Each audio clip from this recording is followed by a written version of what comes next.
The big mistakes I see young people making is here. You know, they think about what they want to do, what they love. And what I'm saying to you, the millennials right now, invest in what you love.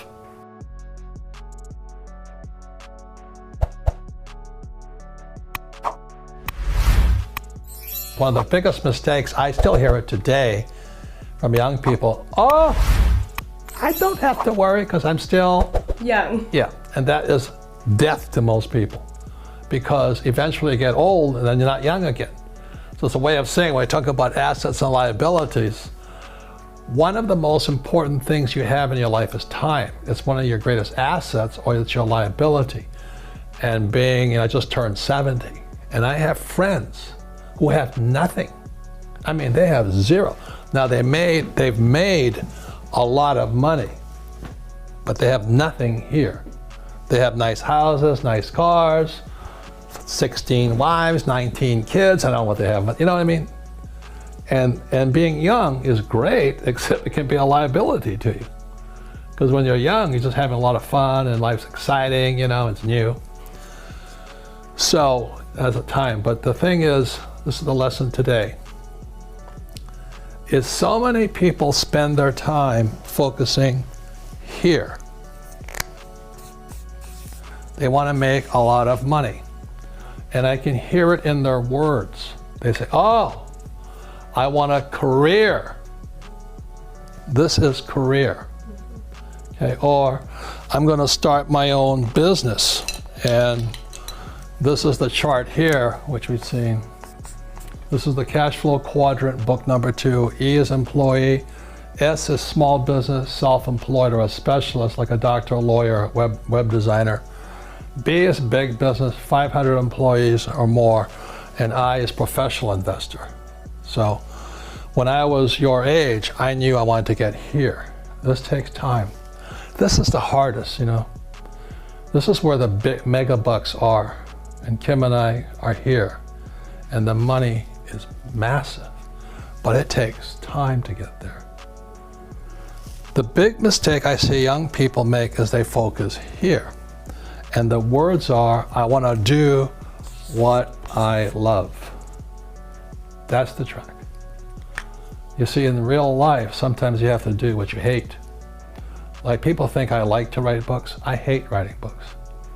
But it fills my purpose in life. It's not my passion, my purpose in life. Because my purpose was to get here. A lot of these guys get trapped here doing what they love. And as we've talked about on earlier episodes of this thing, these guys pay the highest taxes. 40% here, 60% in taxes here, 20% here, and then 0% here. So when I was before my 20s, I knew I wanted to go there, and I wasn't doing what I loved. I had to learn what I didn't want to learn. I had sometimes to do what I hated. I had to learn about taxes. I had to learn about debt. I had to take classes. I had to learn about insurance. So I was doing a lot of things I hated doing so I could come over here. These guys never do this because they live their passion. I want my passion. The difference in passion is greedy, purpose is for other people. So my purpose was to come over here so I could serve more people. Okay. So I have employees here and all this. I don't buy stocks, bonds, mutual funds, because as a professional investor, I can create my own assets. Like, you know, coming here, I was doing fine over here because I didn't have much money. Because the government takes all your money anyway, right? Yeah. 40% in taxes, because nobody's going to sue you. You come over here, they sue you. Okay? So I had to learn about lawsuits. I hated it, but I learned it. So the big mistake for young people is, I'm going to do what I love, which is fine over here. But what do you love the most? Well, I loved my freedom. And I know it sounds greedy, but I love making money. I'd rather have a lot of money than no money. I've been both. I've been broke, I've been in down, everything, but I'd rather have a lot of money. So it was worth my purpose to get over here. The big mistakes I see young people making is here. You know, they think about what they want to do, what they love. And what I'm saying to you, the millennials right now, invest in what you love. There's a very big difference. In other words, think about this side first.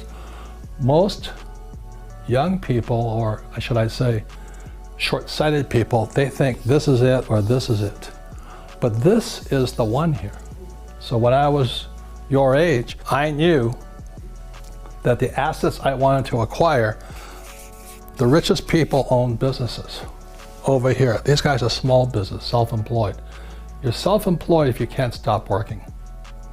I stopped working years ago because I have businesses. Very big difference. It was painful, but I got there. So number one is a business. So when I was in my 20s, I knew I was going to do what it would take to school, study, learn about taxes, debt, insurance, accounting, lawsuits, and all this through business. Next is real estate. I love real estate. But most people can't do what I do because they don't have a business. It's catch-22. They don't have enough money to get over here. So the reason I make more money is because it's not what I'm doing what I love. I do sometimes what I hate so I can have the assets that I love. I love having a business. You know, if I didn't have a business, you wouldn't be here. Darren wouldn't be here. I wouldn't have a CEO and president. I wouldn't have accountants. I wouldn't have attorneys. So the business affords me the lifestyle I want. And then I invest in real estate. I've never gone past a piece of land or a building I did not love. And then what most people invest in from there is paper. And that's fine. That's stocks, bonds, mutual funds, savings, ETFs. Not my game. I don't love it. I actually hate it. But these guys, it's perfect for them to have paper, stocks, bonds, mutual funds, ETF, and all that, because they're focused over here. They want to do what they love. They want to climb the ladder. They want their career. They want this. I'm going to become president. You know, that's not what I wanted. I want to be a football star. But this is for the middle class here. That's fine. You can get rich here too. I just don't like it. It's not exciting to me. And then the last one are commodities. And the four basic commodities, a lot of commodities like food. Farmers get rich, they provide food, which is good. I invest in food. I invest in avocado farms to provide food. Oil, gold, silver. I love those things. I love avocados. So I'm doing what I love. I love trees, I love plants, you know, things like this. So I'm doing what I love here, here, and here. I don't like stocks, bonds, mutual funds, ETFs, 401ks, IRAs. I think it doesn't excite me. So I invest in what I love rather than do what I love. And these guys do what they love, but most of them never get over here. You know, this is like Steve Jobs, Zuckerberg, Bezos of Amazon, and they have all the money in the world. That was my plan. In my world, like I said, I see people, they chase shiny objects. Bitcoin today is a shiny object. I'm not saying you can't make a lot of money in it, but most people are chasing shiny objects. They want to make money. They're not building an asset here. The reason they don't do it here, this is the highest risk. Now, this is what I know. The higher the risk, the more education it takes. For example, if I wanted to learn, and I flew, you know, if I wanted to just fly my little Cessna 172 around the place, not much risk in that. But when I had to go to Vietnam to fly, the risk went up. I had to study harder, become better, work harder at it. The reason most people stay in paper, 401ks, IRAs, and chasing shiny objects like Bitcoin is because they don't want to take the risk here. They're huge. You've got to study it. If you come here, it takes no intelligence to be here. It takes no intelligence to buy Bitcoin. I mean, I have 5 Bitcoin. It didn't take, you know, I don't have to do anything. Over here, I have to know a lot. Over here, I have to know a lot. I have to study. So if you want to chase shiny objects like the stock market and all that, you can get rich there. It's really easy to get in here. It's really hard here. They want a job, they want job security, they want a paycheck, they want a 401k. And that's why they don't get to come here. That's why they don't get to come over here. Nothing right or wrong, you know. I don't ever want it to be here. I knew when I was your age I wanted to come here, but the higher the risk, the higher the returns, but also the higher dedication, education, and study you have to go through. So today, and I'm making millions and millions, I make more in a day than many people make in a lifetime. But it was worth it. Did I lose? Sometimes, yes, but it was worth it. You go to school here, you take no risk. That's why my poor dad was poor. He didn't like to make mistakes. Liquidity.